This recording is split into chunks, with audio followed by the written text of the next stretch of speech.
Hey guys, CBSE press के educational video में आप सभी का स्वागत है। तो कल हम लोगों ने पढ़ा था मैट्रिसेस का फर्स्ट लेक्चर 1। तो उसमें हम लोगों ने क्या पढ़ा था, टाइप्स ऑफ मैट्रिसेस की डेफिनेशन, ऑर्डर, एलिमेंट, उनके सिग्निफिकेंस और इक्वालिटी। तो मैंने बोला था आपसे कि एक्सरसाइज 3.1 कर लेना। तो आज मैं एक्सरसाइज 3.1 का सोल्यूशन करने जा रहा हूँ, और अगर आपको कोई क्वेश्चन समझ में ना आए तो आप इसमें से देख सकते हैं। और हाँ, थैंक यू आप सभी का, क्योंकि पिछली वीडियो में आप सभी ने काफ़ी सपोर्ट किया और काफ़ी अच्छा रिस्पॉन्स आया। तो इसीलिए मैं मोटिवेट हुआ कि मैं आगे फर्दर कंटिन्यू करूँ। तो लेट्स बिगिन। तो एनसीईआरटी की एक्सरसाइज 3.1 का पहला क्वेश्चन, आपको एक मैट्रिक्स दिया हुआ है, ए इज इक्वल्स टू, ये जो दिया हुआ है कितने, सबसे पहले आप इसका ऑर्डर बताइए। ऑर्डर क्या है इसका? 3 रोज, 1, 2, 3 एंड 4 कॉलम्स। ठीक है, तो 3 × 4। तो ये तो हो गया ऑर्डर। तो पहले पार्ट में मूव करते हैं। तो अच्छा, इसमें पहले ही ऑर्डर हम लोगों को, मतलब पहले ही क्वेश्चन इसमें हम लोगों को ऑर्डर के लिए पूछ लिया है। तो ऑर्डर क्या हम लोगों ने निकाला? 3 × 4। इनको मल्टीप्लाई मत करना, ठीक है? ये मल्टीप्लाई करने के लिए नहीं है, इनको ऐसा ही लिखा जाता है कि मल्टीप्लाई करके 12 लिख दो ऑर्डर। नहीं, ऑर्डर ऐसे ही लिखा जाता है। नंबर ऑफ एलिमेंट्स, हाँ, नंबर ऑफ एलिमेंट्स में आप ऑर्डर को मल्टीप्लाई करके, जितना मल्टीप्लाई करके आ रहा है वही आपका नंबर ऑफ एलिमेंट्स बन जाएगा। तो 3 × 4 = 12। ठीक है, जब नंबर ऑफ एलिमेंट्स पूछे तब आपको ऑर्डर को मल्टीप्लाई कर देना है, और जब ऑर्डर पूछे तो आपको ऐसे ही लिखना है as it is. Okay, now third question. Right elements A13, A21, A33, A24 और A23। सो पहले लिख लेते हैं A13, A21, A33, A24, A23। तो A13, तो मैंने आपको बताया था, या एक तरह से कोऑर्डिनेट्स की तरह काम करते हैं। यानी कि A13 का क्या मतलब है? First row and third column. तो कौन सा आ रहा है? First row and third column पे इज 19। ओके। A21, तो second row first column which is 35। अब A33 यानी third row and third column, तो ये आ रहा है -5। ठीक है, -5। A24 second row and fourth column, तो ये आ रहा है 12। A23 तो यानी second row third column which is 5/2। ठीक है, अगर आप लोग ये कर चुके होंगे तो मतलब उसको स्किप कर दीजिएगा। ठीक है, और जो आपको क्वेश्चन जिसमें डाउट हो वो वाला आप चेक कर सकते हैं। तो सेकंड क्वेश्चन का पहला पार्ट तो मैंने कल ही बता दिया था। अब अगर आपको नहीं पता है तो आप पिछली वीडियो देख सकते हैं, और वैसे उसको देख के ही तब इस वाली वीडियो पे आइएगा, क्योंकि उसमें आपको एक्सप्लेनेशन दिया जाएगा कि इस एक्सरसाइज को कैसे अटेम्प्ट करना है। ठीक है, तो अभी मैं ये सोल्यूशन करके आपको दिखा रहा हूँ। तो सेकंड पार्ट क्या दिया है? What if it has 13 elements. तो अगर एक मैट्रिक्स के पास 13 एलिमेंट्स हैं तो कितने तरह के मैट्रिसेस पॉसिबल होंगे? तो मैंने आपको बताया था कि ऑर्डर से हम लोग इसका पता कैसे कर सकते हैं। जैसे कि इस वाले क्वेश्चन में हम लोग इधर से इधर गए थे, तो इसमें जस्ट रिवर्स प्रोसेस करना है। ठीक है, अपने पास 13 एलिमेंट्स दिए हैं, तो इससे कितने तरह के पॉसिबल ऑर्डर बन सकते हैं, तो हम लोग इसको फर्दर फैक्टराइज करने की कोशिश करेंगे। तो 13 तो एक प्राइम नंबर है, तो 13 × 1 एंड 1 × 13, तो सिर्फ दो ही आपके मैट्रिसेस पॉसिबल हैं। Okay, now coming to third question. Third question बिल्कुल इसी पे बेस्ड है। तो इसमें हम लोगों को 18 एलिमेंट्स दिए हुए हैं। तो इसमें पूछा है कि पॉसिबल ऑर्डर्स क्या हो सकते हैं इसके। कितने दिए हैं? 18 एलिमेंट्स। 18 एलिमेंट्स, तो मैंने जैसा कि बताया था, इसको आपको क्या करना है? फैक्टराइज कर देना है, यानी कितने ग्रुपिंग करके आप कितनी तरह के इसमें लिख सकते हो वो करना है। तो सबसे पहले 18 × 1, उसके बाद 9 × 2, उसके बाद 3 × 6, उसके बाद आई थिंक इतना ही होगा इसमें। 18 × 1, तो इसका उल्टा कर देंगे, 1 × 18, 2 × 9, 6 × 3, बस यही होंगे आई थिंक। अब दिख रहा होगा आप लोगों को। तो ये हो गया, ठीक है। आप तो ये हो गया। अब उसके बाद सेकंड पार्ट क्या दिया हुआ है, तो इसमें कितने तरह के मैट्रिसेस पॉसिबल हुए, ओनली 6 तरह के, ठीक है। अब सेकंड पार्ट ये बोल रहा है कि what if it has 5 element, तो 5 एलिमेंट्स में भी ये एक प्राइम नंबर है, तो इसका फर्दर फैक्टराइज नहीं कर सकते, तो इसके दो ही पॉसिबल हो सकते हैं। वो पॉसिबिलिटी क्या है, 5×1 एंड 1×5, ये दो ही ऑर्डर पॉसिबल हैं, ठीक है। अब हम लोग आते हैं फोर्थ क्वेश्चन पे। फोर्थ का मैंने आपको सेकंड पार्ट कल बता दिया था, तो आज फर्स्ट और थर्ड बता दूंगा, ठीक है। तो फोर्थ का फर्स्ट पार्ट, तो इसमें आपको ए आई जे का एक फंक्शन दिया हुआ है, जे और आई का, तो उसमें आपको 2×2 का एक मैट्रिक्स बनाना है। तो सबसे पहले हम लोग क्या करते हैं, मैट्रिक्स बना के उसमें उसका नेमिंग कर देते हैं, A11, A12, A21 and A22। तो A11 के लिए आप आई और जे की वैल्यू 1 1 रखेंगे, तो A11 क्या आ जाएगा, A11 आ जाएगा इसमें 1+1 2 स्क्वायर अपॉन 2, तो 2 से ये हो गया, A11 आ गया आपका 2, ठीक है। तो यहाँ पे हम लोग बगल में लिखते भी रहेंगे 2। अब A12, तो इसमें i की वैल्यू आपको 1 रखनी है और j की वैल्यू आपको 2 रखनी है, तो क्या आ जाएगा 1+2 विच इज़ 3, तो 3 का स्क्वायर कितना हो गया 9, 9/2, तो यहाँ पे आपकी वैल्यू आ जाएगी 9/2।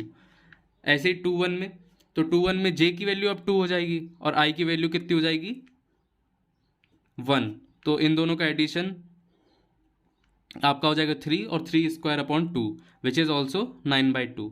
नाउ A22, तो i और j दोनों की वैल्यू क्या हो जाएगी 2 2, तो इससे हो जाएगा 2 + 2 4, 4/2 तो इससे हम लोग क्या आ जाएगा 16/2 विच इज़ 8, तो यहाँ पे 8 आ जाएगा।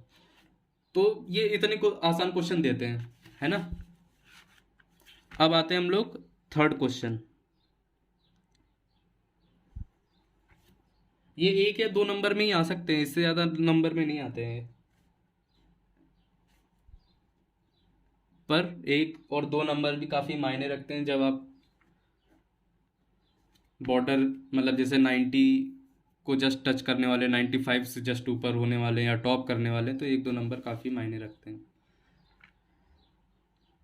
तो अब इसमें हम लोगों को बनाना है, नेमिंग तो हम लोग ऊपर कर ही चुके हैं, तो उसी का रेफरेंस ले लेंगे। तो A11 क्या होगा इसमें, A11 आई की जगह 1 रखो, 2 जे की जगह हम लोग 1 रखना है, तो कितना हो जाएगा 1+2 विच इज़ 3, 3² यानी 9/2, है ना, 9/2। नहीं समझ में आया तो 1+2 × 1 ये किया है मैंने, अगर नहीं समझ में आया किसी को। नाउ A12, अब इसमें क्या करना है कि j की जगह हम लोगों को 2 रखना है, i की जगह हम लोगों को 1 रखना है, तो 1+2 × 2 now 2 × 2 is 4, 4+1 5, 5/2 which is 25/2। All right, अब आते हैं हम लोग A21 पे। A21, तो A21 में क्या होगा, i की जगह हम लोगों का क्या बनेगा, i की जगह 2 प्लस j की जगह 1, 2 × 1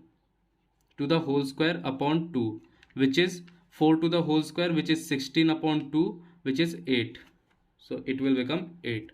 now A22, तो A22 क्या होगा, A22 is, इधर लिख लेते हैं, A22 is,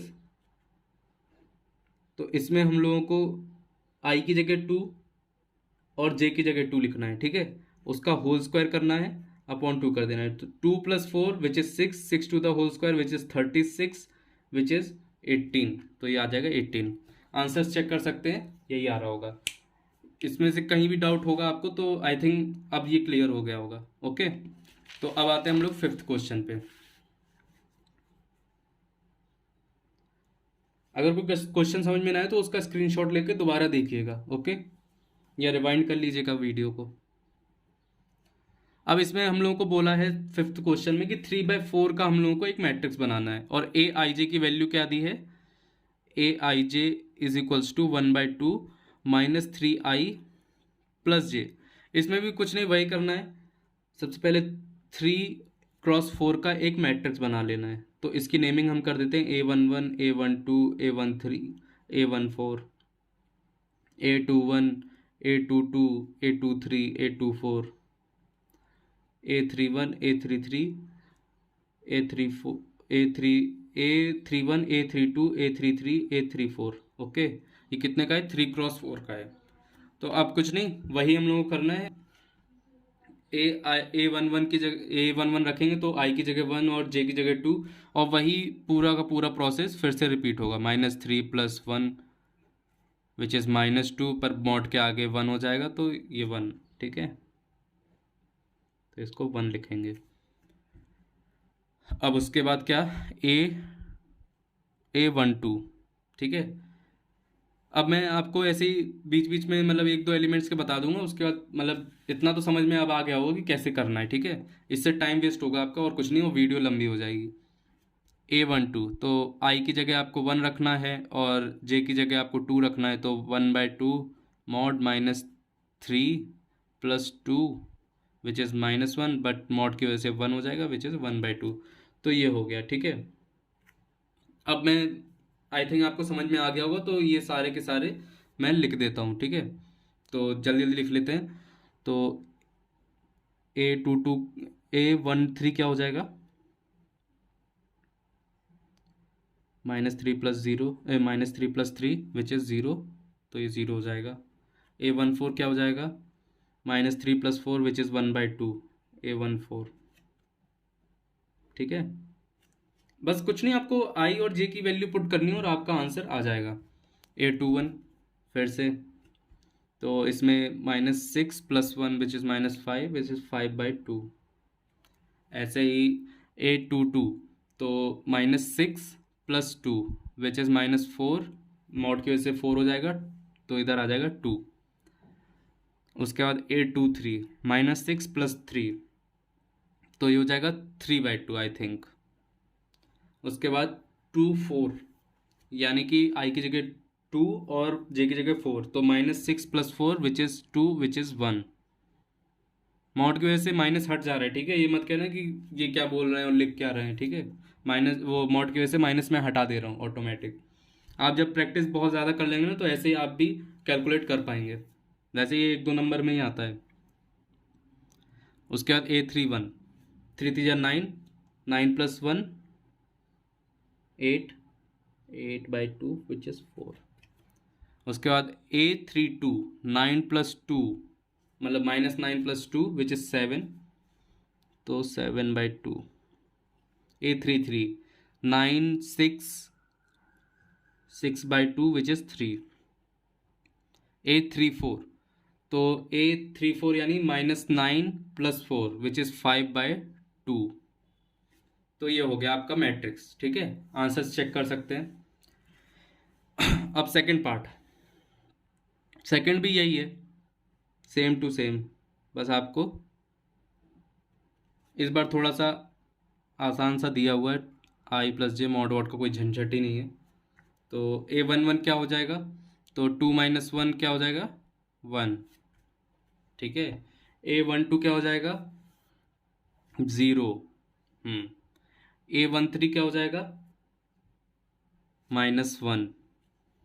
A14 क्या हो जाएगा? -2। गुड, ठीक है। ऐसे ही साथ साथ में करते हुए चलो, जितनी जल्दी हो सके अपनी स्पीड बढ़ाओ, क्योंकि एग्जाम में काफ़ी कम समय मिलता है, ठीक है।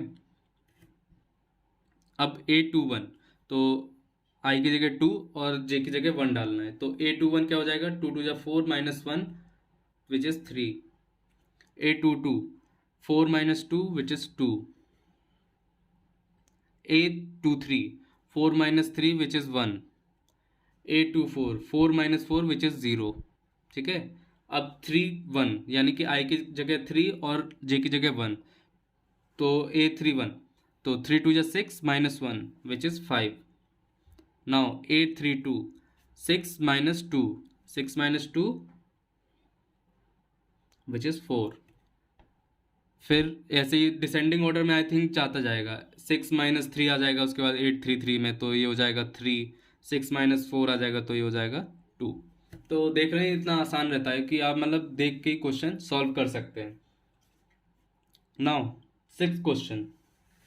अब 6th क्वेश्चन हम लोगों का इक्वलिटी पे बेस्ड है। मैंने कल बताया था ना, इक्वलिटी करस्पॉन्डिंग मतलब एलिमेंट्स इक्वल होने चाहिए और जो आपका ऑर्डर है वो सेम होना चाहिए, तो उसी पे बेस्ड है। तो ए फर्स्ट में आपको दो मैट्रिक्स दी हैं, वो दोनों इक्वल हैं, तो आपको एक्स वाई जेड की वैल्यू बतानी है। तो हम लोग निकालते हैं एक्स वाई जेड। तो y के करस्पॉन्डिंग कौन सा एलिमेंट है, 4, तो y is equals to 4।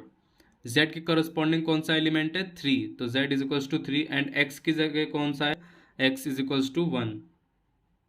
Corresponding elements देख लें और कुछ नहीं करना है, बाकी तो काफ़ी आसान हो जाता है एक बार आप समझ गए तो कॉन्सेप्ट को। अब नेक्स्ट हम लोग का जो दिया है x, मतलब इक्वेशन करके दे दिया है एक तरह से, जैसा कि मैंने आपको कल बताया था।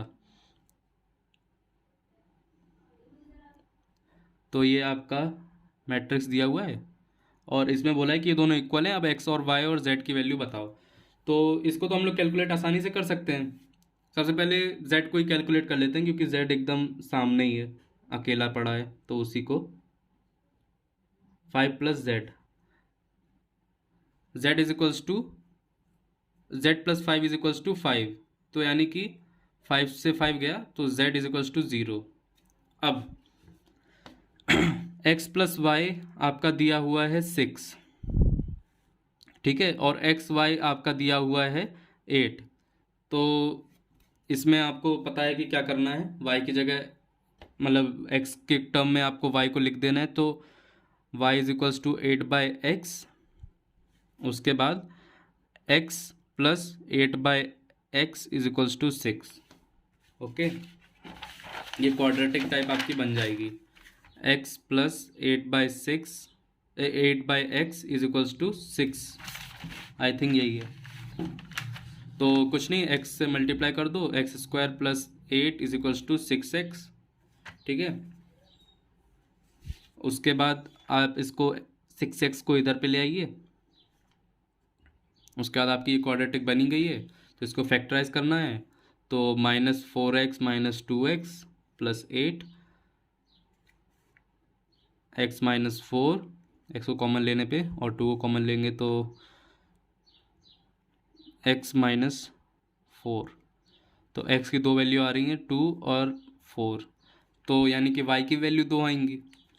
y क्या दिया हुआ था, 8/x, तो 8/2 which is 4 and y is equals to 8/4 which is 2। तो y की भी दो वैल्यू और x की भी दो वैल्यू, ठीक है। अब उसके बाद आते हैं हम लोग 3rd क्वेश्चन पे। तो 3rd क्वेश्चन में आपको 3 इक्वेशन और 3 वेरिएबल दिए हुए हैं, तो वो करके देखते हैं। डायरेक्ट आपको इक्वल करना है, तो +z,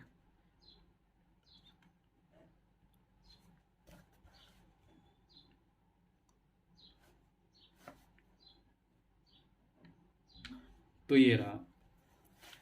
तो x + y + z is equals to 9, x + z is equals to 5, y + z is equals to 7। ये आपके पास 3 इक्वेशन और 3 वेरिएबल दिए हुए हैं, ठीक है। तो इसमें क्या करेंगे हम लोग, सबसे पहले एक काम करेंगे कि x को z के फॉर्म में लिख देंगे 5 - z, y को भी लिख देंगे 7 - z। अब जो ये इक्वेशन है इसमें हम लोग ये वैल्यूज़ पुट कर देंगे, ठीक है। तो x की जगह लिखेंगे 5 - z + 7 - z is equals to 9, और हाँ z को तो भूल ही गए, z, ठीक है। तो z से z गया, और 7 + 5 is equals to 12 - z is equals to 9, तो 3 इज इक्वल्स टू z। अब z की वैल्यू 3 आ गई, तो बाकी आपको आ ही जाएगा। तो x + 3 इज इक्वल्स टू 5, तो x इज इक्वल्स टू 2। ऐसे ही y क्या हो जाएगा, 7 - 3, तो वो आ जाएगा 4। तो ये आपका आंसर आ गया। ठीक है, तो ये काफ़ी आसान था, मतलब ये एक्सरसाइज आपका एक तरह से वार्म अप है मैट्रिसेस के लिए। ठीक है, तो अब हम लोग नेक्स्ट आते हैं 7th क्वेश्चन पे। 7th भी ऐसे ही क्वेश्चन है, एग्जैक्टली ऐसे ही है, बस आपके वेरिएबल्स चेंज हो गए। तो ये आपका इक्वेशन हम लोग बना लेंगे,